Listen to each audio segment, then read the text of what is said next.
This is something new for me. First time ko gumawa ng family drama. Ang ganda lang talaga ng kwento. Maraming makaka-relate, maraming makakaramdam ng iba't ibang klaseng emosyon. Surreal! Kasi andun ako sa ganung level na kasama ko sa show, Miss Gladys Reyes, Miss Vina Morales. Talagang wow! And I'm just grateful. Actually, same lang din nung nalaman kong part ako ng show na to. Nung sila yung mga kasama, mas lumaki lang yung pagiging grateful ko. Well, I read the script and medyo malapit din naman siya sa kwento ng buhay ko. So, medyo naghalungkat ako ng mga past. Ungkata ng past, ganyan. So, yun yung mga preparations ko. At saka syempre, prepare myself emotionally and mentally.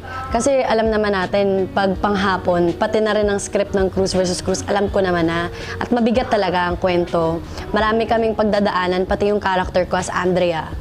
So, alam ko ng matinding mental at emotional preparation ang kailangan kong gawin.